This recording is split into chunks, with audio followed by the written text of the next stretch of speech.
Hello everyone, welcome again to another lecture. In this lecture we're going to study the tree data structure. So what is a tree? A tree basically is a data structure that solves a lot of problems. So it is basically a bunch of nodes connected together just like a tree. So here we have a node, a bunch of other nodes, and every node is connected to a bunch of other nodes, and so on and so forth. So a lot of problems can be solved with trees, such as, for example, merge sort algorithm to sort a bunch of numbers. Very popular algorithms are based off trees, such as Huffman encoding, which is a compression algorithm that takes text files or binary files and encode characters dependent on their frequency.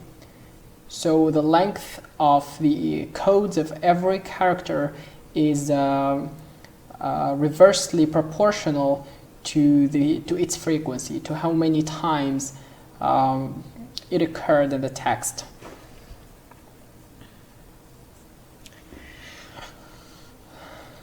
So technically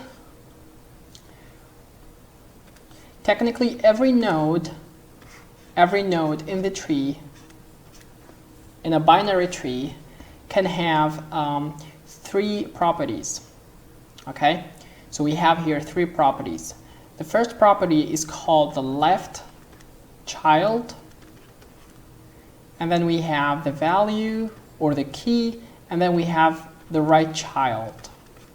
Okay, so the value is just our value, the thing that we want to store inside the data structure. And the left child is just a pointer that points to another node that has the same properties. So left child and value and right child.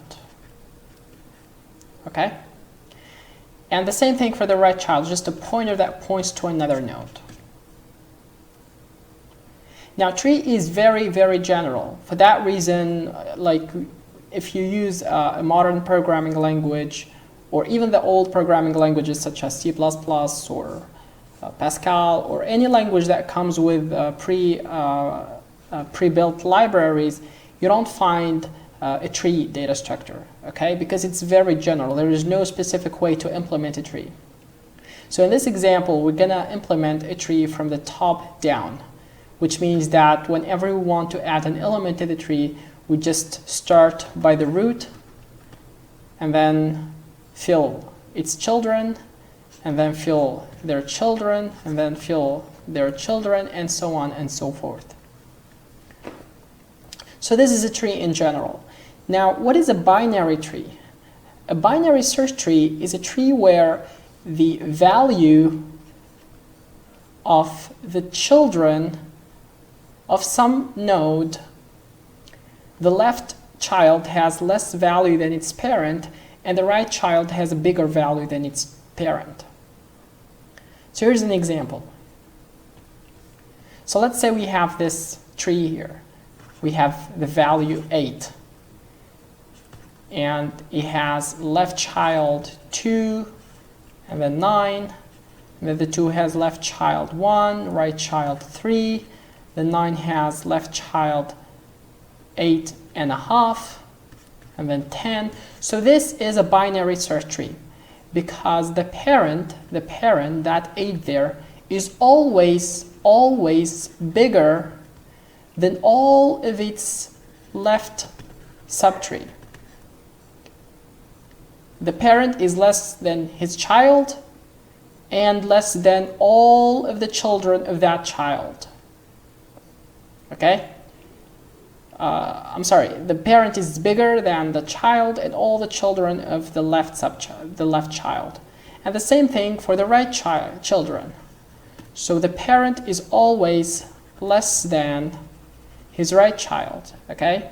So 9 is bigger than 8, and 8 is bigger than 2. So that's a binary search tree. The bigger always goes to the right, the middle stays at the middle, and the smaller goes to the left. So whenever you want to add an element to this tree and making sure that it stays a binary search tree, then you're going to have to start traversing the tree from the root to the leaves, okay, until you add the element, okay? So let's say, for example, you want to add the number 4. So you compare 4 with 8. 4, is it bigger than 8? No.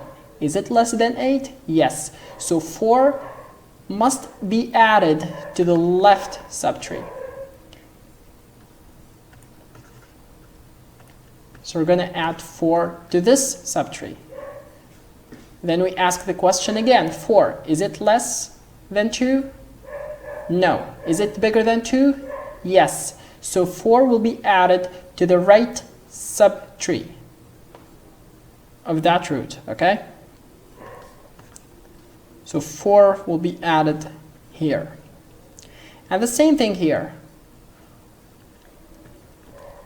4, is it bigger than 3 or is it less than 3? It is bigger than 3. So we're going to add 4 to the right subtree of that 3 there. So the 3 has no right child, it has no left child. So we're going to just put 4 there and make it the right child of that 3 node. Okay? And now we've been able to successfully add an element to the binary search tree. Now if it happens that there is an element that already there, then we're not going to add it because we're going to compare whether 4 is bigger than 8. Well, it's not. It's less than 8, so we're going to add it to the left subtree. It's bigger than 2, so we're going to add it to the right subtree. It's bigger than 3, so we're going to add it to the right subtree. Now it is not bigger and it is not less than 4. 4 is not bigger nor less than 4, so we're just going to reject it, okay? So elements that already exist will not be added to the tree. The tree will only contain elements that are distinct, okay? They are not repeated elements. Cool. Now how do we represent this tree? Basically, since every node in the tree is just a structure, is just a node, just like nodes of the linked lists, we're going to implement them the same way. Okay, so we have a struct. Every struct has, the struct will be called tree node, and every struct will have a left child and a right child, and it'll have a value or a key, whatever you want to call it. And basically we have also the tree data structure, which contains the root of our tree and the size. Just like for the stack and the queue and the linked list that we covered in the other lectures. It's basically the same way. Okay, now there's other methods to build the tree, okay? There's a method called the bottom-up method, which means that we construct the nodes and then we construct their parent. So create a new parent and then we connect the nodes to their parents, something like that, okay? So we're not going to cover this method now. We're going to cover it in the exercises when we solve the Huffman encoding problem.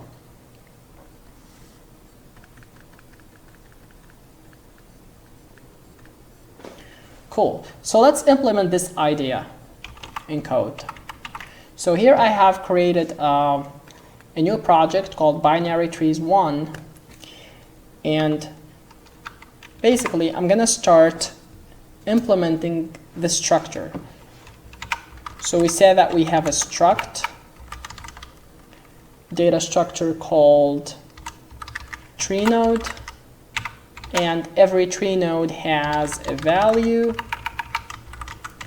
and it has a pointer, a tree node pointer that points to the left child, and another tree node pointer that points to the right child. Cool. And now of course we add the type def keyword struct tree node so that we don't have to write the word struct anymore. That's tree node. And the same thing for the tree data structure.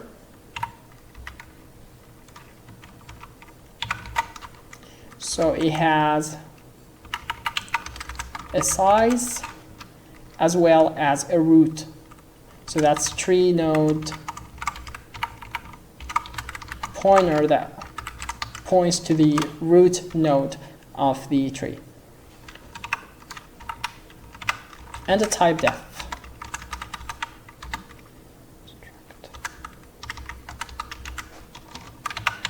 Cool.